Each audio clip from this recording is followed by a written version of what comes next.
की आंबेडकरिझम किंवा आंबेडकरवाद हे आपल्याला असं म्हणता येईल की हा विषमतेच्या विरोधात आहे. म्हणून जिथं जिथं विषमता आहे तिथं तिथं आंबेडकरवादाचा संघर्ष. म्हणजे तुमचा शत्रू एक नंबर विषमता, मग त्याचा पुरस्कार करणारा असत, विषमतेचा ग्रंथातून प्रचार करणारा असत, विषमता आचरणात आणत असणारे, विषमतेची प्रतिष्ठा प्रस्थापित करणारा असा, असं जे जे काही आहे ते ते तुमच्या विरोधात आहे, आंबेडकरिझमच्या विरोधात. आणि म्हणून त्याच्या विरोधात तुमचा संघर्ष हा इनबॉर्न आहे, म्हणजे जन्मताच आहे की जन्मताच तुम्ही समतावादी असल्यामुळं जे विषमतेचा पुरस्कार करतात की विषमतेच्या पद्धतीची व्यवस्था निर्माण करतात त्यांच्या विरोधात तुमचा संघर्ष. आणि म्हणून आंबेडकरिझम म्हणून म्हणजे एक संघर्ष आहे असं जे आपण म्हटलं जातं ते या अर्थाने समजून घ्यायचं आहे की जिथं जिथं विषमता आहे तिथं तिथं आमचा लढा आहे, आमचा संघर्ष. म्हणजे केशवसुतांच्या भाषेत सांगायचं तर अन्याय घडो कोठेही चिडून उठू आम्ही, असं जे ते म्हटलेलं आहे तसं जिथं जिथं विषमता आहे त्याच्या विरोधात आंबेडकरवादाचा संघर्ष आहे आणि भांडण आहे, संघर्ष आहे. आणि ते नष्टाभूत करणं हे खरं साधन. म्हणजे आपला हेतू काय आहे की विषमता जिथं जिथं असेल ती आपल्याला नष्ट करायची. आणि म्हणून मग समाजातील जी विषमतेची आहे तिचे माध्यम कोणते आहेत, साधनं कोणते आहेत आणि समतावादाचे साधनं कोणते राहणार असले पाहिजे, आपण त्याच्यात किती कमी आहोत आणि कुठले साधनामध्ये ते वरचढ आहेत हे जर आपण बघायचं तर समाजामध्ये 4 पद्धतीची सत्ता असते, 4 घटक आहे सत्तेचे. पहिली सत्ता कोणती आहे? धार्मिक सत्ता. ती आंबेडकरवाद्यांकडे आहे का आता? तर आपण तिथं 0 आहोत, बरोबर. बुद्धिझम म्हणून थोडस आपल्याला म्हणता येईल पण ती काय अजून पूर्ण नाही. दुसरी आहे सांस्कृतिक सत्ता. म्हणजे ज्या अभिव्यक्तीचे जे साधनं आहेत, कला प्रकार आहेत, त्याच्यात भाषा येते, साहित्य येतं, नृत्य प्रकार आहेत, नाटक येतं, फिल्म येते, व्यवस्था. पण ती विषमतेवरच आधारित जर समता असतील, म्हणजे उदाहरणार्थ आपल्याकडे भारतामधलं बंगालचं उदाहरण घ्या, बिहारचं घ्या, मराठवाड्यातलं घ्या, सगळंच घ्या की कितीतरी एकर देशमुखाला जमीन आहे, पाटलाला जमीन आहे, बाकीचं सगळं गावच्या गाव मजूर आहे. म्हणजे जे सोर्सेस आहेत आपले, नॅचरल सोर्सेस, बरोबर, नैसर्गिक संसाधनं ज्याला आपण म्हणतोय ते कोणाचे आहेत तर ते विषम आहे. अंबानीकड फार मोठं घर आहे, अंबानीकड मेट्रो आहे, बिर्लाकड काहीतरी आहे, टाटाकड काहीतरी आहे, आणखी देशमुखांकड काहीतरी आहे, पाटलांकड काहीतरी आहे. म्हणजे संपत्तीचं जे साधन आहे की ज्याच्या आधारावर माणूस सुखमय जीवन जगू शकतो. सुखमयला परत आणलेलं आहे, नुसतं जीवन नाही, नुसतं जीवन नाही तर सुखमय जीवन जगू शकतो. अशा ज्या काही सत्ता ती व्यवस्था निर्माण करतात त्या व्यवस्थेमध्ये आर्थिक सत्ता आपल्या हातात. आता चौथी सत्ता राहिली जी शक्यता आहे आपण जर घेतलं तर ती होऊ शकते. आणि ती सत्ता म्हणजे राजकीय सत्ता. आता ही राजकीय सत्ता फार महत्वाची. ही राजकीय सत्ता म्हणजे बाबासाहेबांनी याचा जो उल्लेख आहे ते म्हटले की ही मास्टर की आहे. राजकीय सत्ता ही मास्टर की आहे. कुठल्याही कुलपाला लावली तर ते कुलूप उघडू शकते. त्याच्यामुळं आपल्या असं लक्षात येतं की राजकीय सत्ता सर्वात महत्वाची. म्हणजे ज्याला अंमलबजावणी म्हणू, व्यवहारात म्हणूया, व्यवस्था बदलण्याची एक हत्यार म्हणून, साधन म्हणूया, त्याच्यामध्ये राजकीय सत्ता सर्वात महत्वाची. आणि म्हणून त्याचं वर्णन केलं की ही मास्टर की आहे, कुठल्याही सत्तेला लागू शकते. म्हणजे राजकीय सत्ता आली की आर्थिक सत्ता कशी असावी याचा एक निर्णय तुम्ही घेऊ शकता. सगळा माणूस कसा जगला पाहिजे याचाही निर्णय तुम्ही घेऊ शकता. कारण तुमच्याकडे साधनं येतात, तुमच्याकडे आर्थिक सत्ता येते, तुमच्याकडे सगळे साधनं येतात आणि हे राजकीय सत्तेचं महत्व.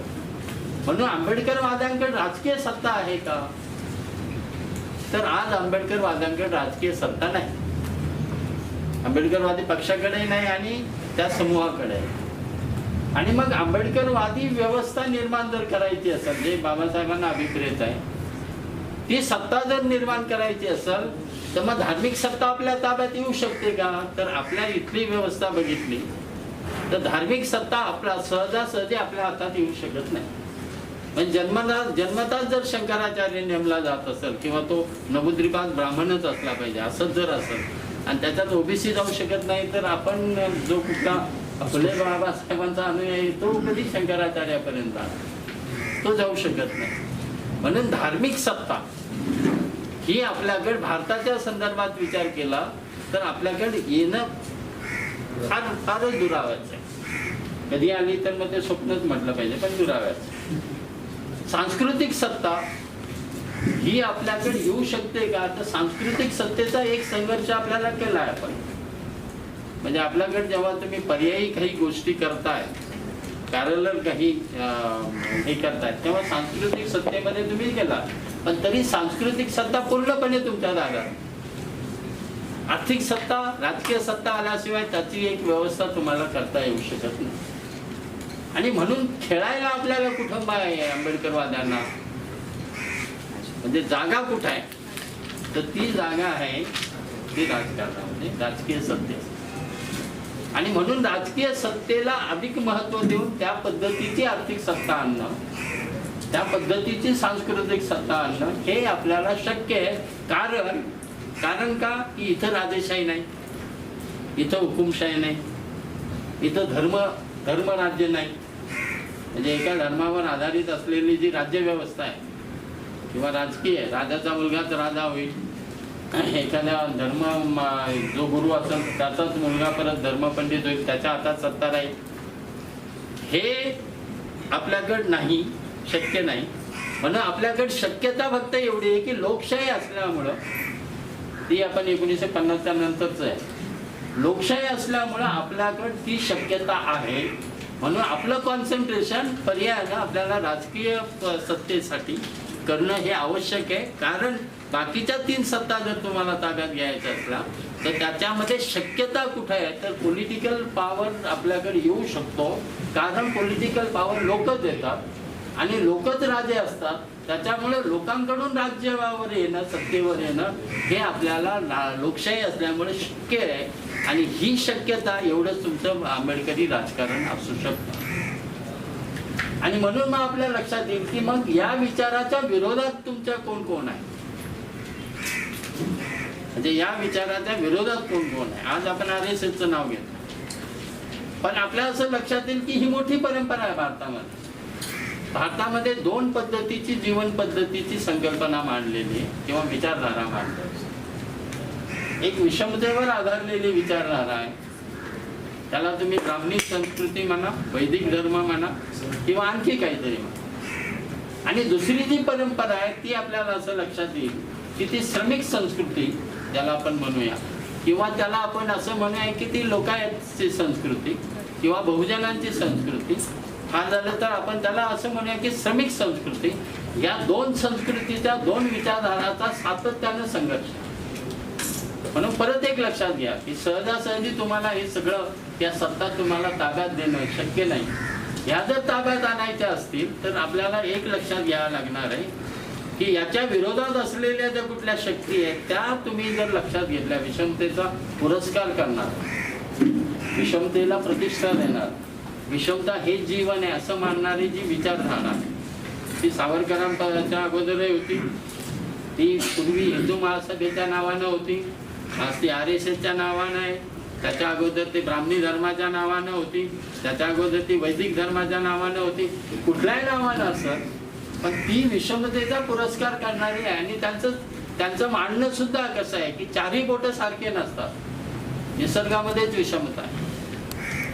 ते म्हणतात 4ही बोटं कुठं सारखे, तुमचा अंगठा वेगळा, तुमची तर्जनी वेगळे, सगळे झाडं सारखे नसतात.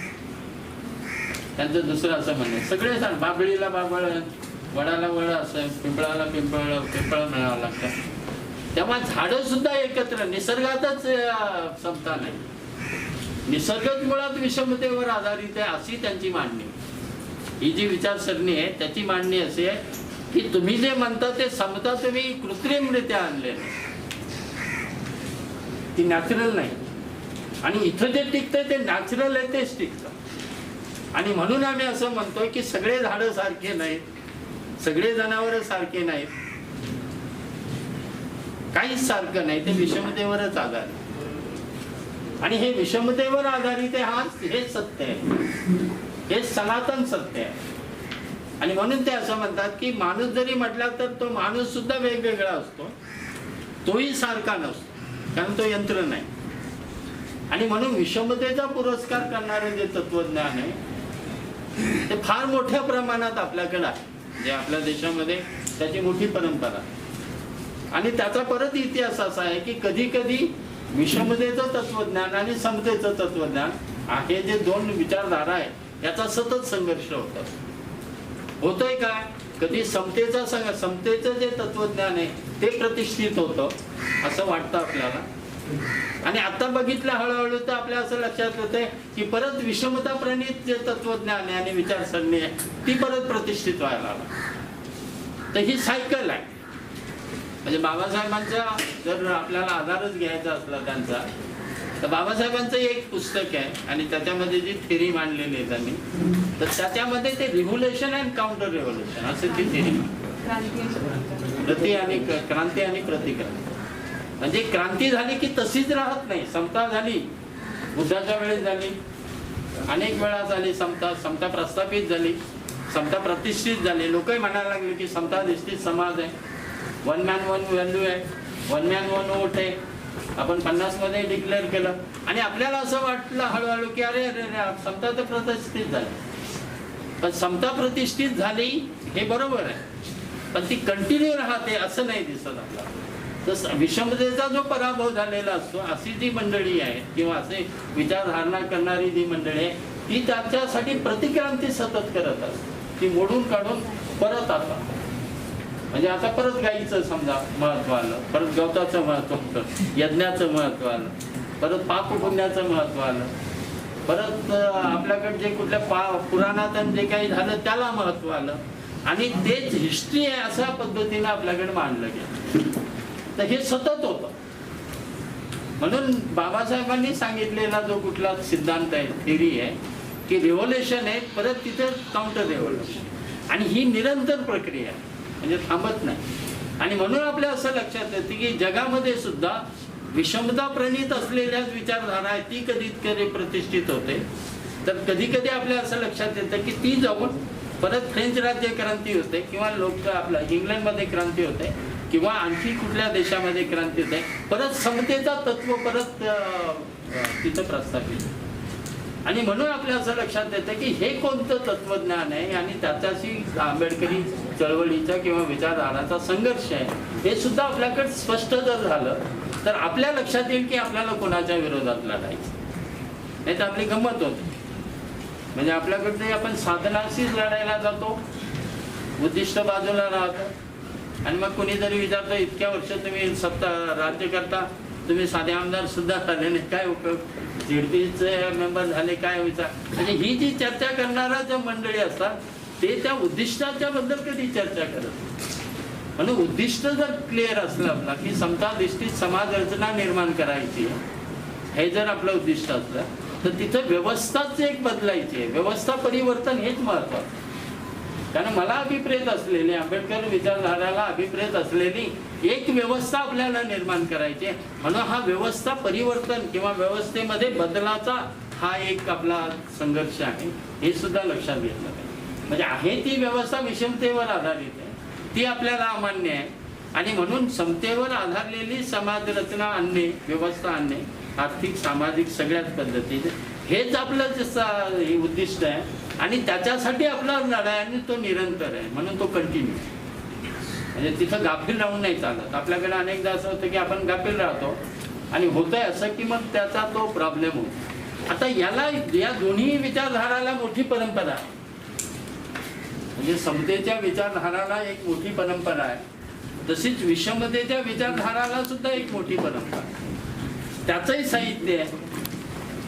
त्याचंही साधन आहे आणि त्याच्याही पद्धतीचं आपलं असं लक्षात येईल की एक व्यवस्था निर्माण झाली. आता व्यवस्था म्हणजे जमीनदारी सिस्टीम कोणाच्या हेतूसाठी निर्माण झालेली? स्त्री पुरुष विषमता कुणाच्या याच्यासाठी निर्माण झालेली आहे? म्हणजे साधा प्रश्न आहे की त्यांना घोड्यावर बसून यायचं नवरदेव म्हणून आणि नवरी म्हणून घरीच थांबायचं. आता तो घोड्यावर बसणार, तो शूर माणूस असणार, त्याची कटारे का गंजलेले असणार, पण तरी तो लावून आला, तो जिंकायला आला, नवरी जिंकवण्यात येईल अशा पद्धतीचा हा नवरदेव कुणी बनवला? त्या व्यवस्थेनं बनवला. हा नुसता नवरा नाही, तर तो नवरदेव आहे आणि ती नवरी देवी नाही, ती नुसती नवरी. आता म्हणजे स्त्रीला कमी लेखल्याशिवाय समान नाही, ती विषम आहे, ती जन्म देणारी आहे, त्याच्यामुळं पुरुषापेक्षा ती कमी प्रतीची आहे अशी जी विचारसरणी आहे तिनं ती व्यवस्था निर्माण केली. म्हणून जी विचारसरणी असती ती तिला अभिप्रेत असलेली किंवा तिला सोयीची असलेली एक व्यवस्था निर्माण करते आणि ती मग रूढी परंपरेमध्ये हे होत असते. आणि म्हणून आपण म्हणतोय की मुलगी बघायला जातो, असं नाही म्हणत की मुलगी आम्हाला बघायला येते, असं अजून नाही. बरोबर. जातीचं परत एकाच जातीत लग्न करायची ही एक त्या व्यवस्थेला विषमता प्रणित जो समाज आहे, व्यवस्था आहे, ती टिकवण्यासाठी मग सहजातीय विवाह केला किंवा मागाने मागाचीच पोरगी करायची, वडाराने वडाऱ्याचीच करायची, मराठ्यानं मराठ्याचीच करायची, माळ्यानं माळ्याचीच करायची. कारण सहजातीय विवाह झाले तर जाती टिकतात आणि जाती टिकतात म्हणजे खालच्या वरच्या उच्च आणि कनिष्ठ श्रेणी ही जी व्यवस्था निर्माण केली ती तशीच राहते.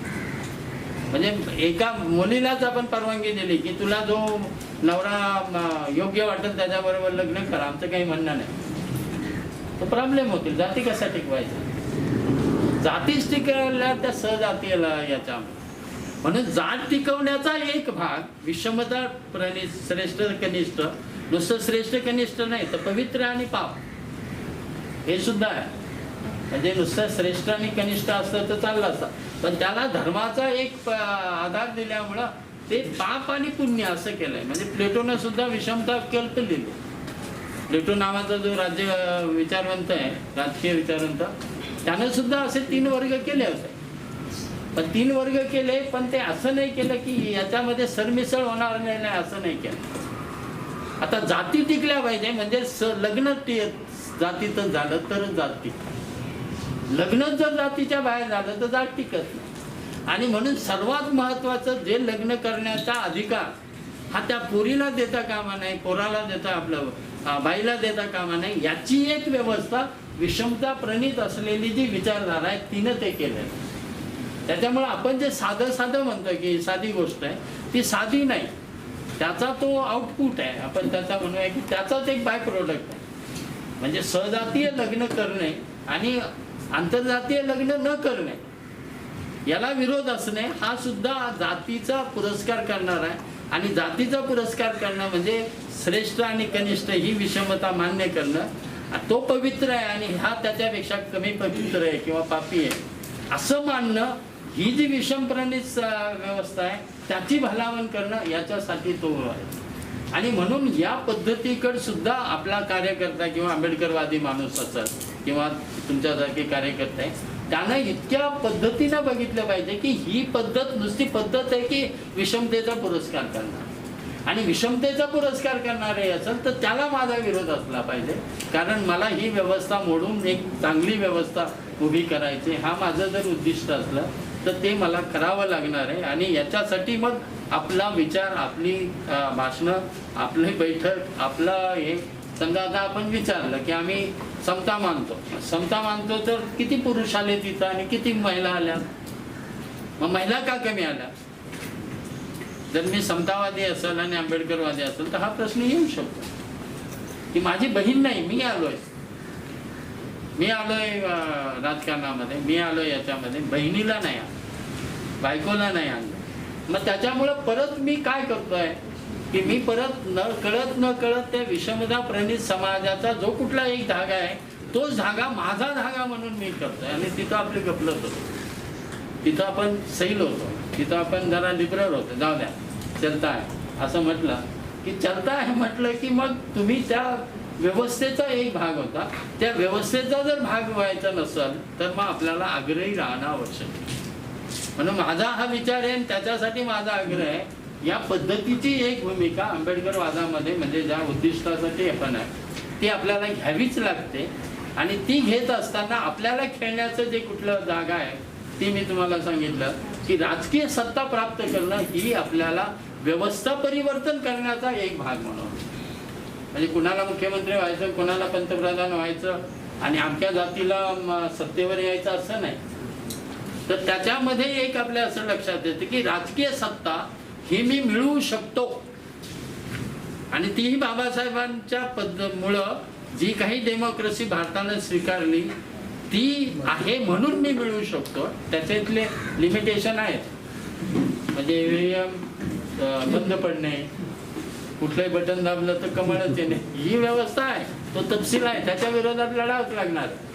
पण मी ती शक्यता आहे ती बदलण्याचा की एखादा 1.5 एकरवाला माणूस सुद्धा यशवंतराव चव्हाणांसारखा, जो देशमुख नाही, जो पाटील नाही आणि जो प्रतिष्ठितही नाही समाजामध्ये, म्हणजे मराठा समाजातही प्रतिष्ठित नाही, असा 1.5 एकर असलेला माणूस हा मुख्यमंत्री होऊ शकतोय महाराष्ट्राचा. हा बदल फक्त लोकशाहीमध्येच घडू शकतो. म्हणजे जो नुसता आंबेडकरवाद्यांकडे नाही, आपण जी लोकशाही स्वीकारली त्याच्यामध्ये देवगौडा सारखा माणूस पंतप्रधान होऊ शकतो, यशवंतरावांसारखा माणूस पंतप्रधान होऊ शकतो किंवा मुख्यमंत्री आपला उपमुख्यमंत्री होऊ शकतो, मुख्यमंत्री होऊ शकतो. ही शक्यता पॉसिबिलिटी ही फक्त डेमोक्रेसीमध्ये लोकशाहीमध्ये आहे. आणि म्हणून सगळ्या आंबेडकरवाद्यांचं परत एक वैशिष्ट्य येतं की डेमोक्रेसी टिकवणं आणि डेमोक्रेसी अस्तित्वात असणं, ती चांगल्या पद्धतीने अंमलात येणं हेच आपल्या जीवन मरणाचा प्रश्न होता. म्हणून मी नुसता आंबेडकरवाद रुजवण्यासाठी लढतोय हे बरोबर आहे, पण त्याच्याबरोबर डेमोक्रेसी असली तर माझ्यामध्ये व्यवस्थेमध्ये परिवर्तनाची शक्यता आहे. ही शक्यता आहे म्हणून हे साधन सुद्धा टिकलं पाहिजे, याच्यासाठी मग माझी कमिटमेंट आहे. आणि म्हणून संविधान बचाव तुमचा जो कार्यक्रम येतो तो नुसता बघ लोक म्हणतात संविधान बचाव आणि BJP आली म्हणून नाही, तर संविधान बचाव म्हणजे लोकशाही बचाव आणि लोकशाही आहे तरच हे परिवर्तन होऊ शकतं. या पद्धतीची एक भाग हे होऊ शकतं. तर राजकीय सत्तेमध्ये किती ताकद असते, एक उदाहरण देतो फक्त मी तुम्हाला की राजकीय सत्तेमध्ये प्रचंड ताकद असते आणि ती किती परिवर्तन घडू शकते, करू शकते. म्हणजे त्याच्यासाठी कधी कधी मोर्चे काढायची गरज नसते. अनेकदा विनोदानं असं म्हणतात की ज्यांच्याकडे सत्ता नाही ते मोर्चे काढतात आणि ज्यांच्याकडे सत्ता आहे ते कागदावर सही करून GR पास करतात.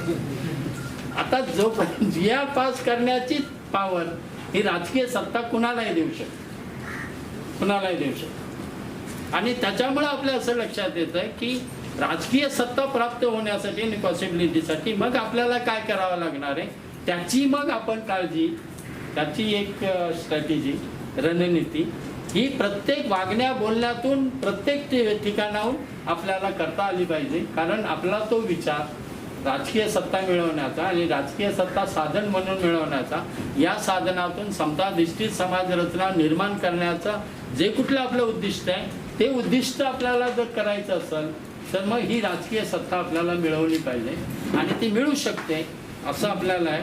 मग ही राजकीय सत्ता मिळवण्यासाठी लोकशाही टिकणं आवश्यक, वन मॅन वन व्हॅल्यू जो आहे तो टिकणं आवश्यक. आणि तो जर टिकायचा असेल तर मग आपल्या लक्षात येईल की संविधान टिकणं आवश्यक आहे. आणि संविधानाने लोकशाही टिकली तर आपल्याला सत्ता मिळण्याची शक्यता असते. मग त्याच्यामध्ये आपल्या अडचणी काय, आंबेडकरवाद्यांच्या अडचणी काय, त्याच्याकडे आपण वळू की सत्ता मिळणं आपल्याला एवढं महाग का जातं. आपण ते सत्ता मिळवण्यामध्ये तिथपर्यंत जातो आणि परत आपल्याला ती सत्ता मिळत नाही असं का होतं. तर याचं कारण सर्वात महत्त्वाचं की इथली जी विषमतेवर आधारलेली जी कुठली समाज रचना आहे त्याच्यामध्ये तुम्ही अल्पसंख्याक केलं जातं, तुम्हाला अल्पसंख्याक केलं जातं. म्हणजे आपला माणूसच म्हणतोय, त्याला म्हटलं उभं राहा, तो म्हणतो नाही नाही सर आपले लोक किती आहेत, एवढे घरं आहेत, आपल्याला कोण देणार आहे मत. म्हणजे पहिल्यांदा तोच तो स्वतः पराभूत होतो मनानच, म्हणजे जिंकणं राहिलं बाजूला. त्याचं कारण कास्ट आणि जात म्हणजे डिस्क्रिमिनेशन. जात म्हणजे विषमतेवर आधारलेली रचना आहे. आणि म्हणून जात असणं आणि जाती व्यवस्थेमध्ये तुम्ही असणं हे जातच तुम्हाला अल्पसंख्याक बनवत असतं. म्हणून आपले मंडळी जे म्हणतात की आपण निवडूनच देत नाही, आपल्या जातीला कोणी निवडूनच देत नाही, हा न्यूनगंड जरी असला तरी त्याचं एक कारण असं की जाती व्यवस्थेनं दिलेला जो कुठला आपलं मानसिकता आहे तीच आपल्यावर हादी होते. म्हणजे तीच आपल्याला सांगते की तू नाही उभा राहू शकत. मग आपण म्हणतो मराठ्यांचे जास्त लोक आहेत, मराठा उभा राहू द्या, आपण त्यांना मत देऊ, तू पाटील निवडून. म्हणजे आपण लोकशाही आहे ती आपल्यासाठी आहे, आपल्याला सत्ताधारी व्हायचंय, कारण आपल्याला सत्ताधारी होऊन आपला कार्यक्रम अंमलात आणायचा आहे. हे जे आपलं उद्दिष्ट आहे ते बाजूला राहतं आणि जे वास्तव आहे किंवा जी परिस्थिती आहे त्या परिस्थितीलाच आपण तीच परिस्थिती सत्य मानून आपणच आपल्या पद्धतीनं त्याचे अनालिसिस करतो. याचाच आपले गप्प करतो.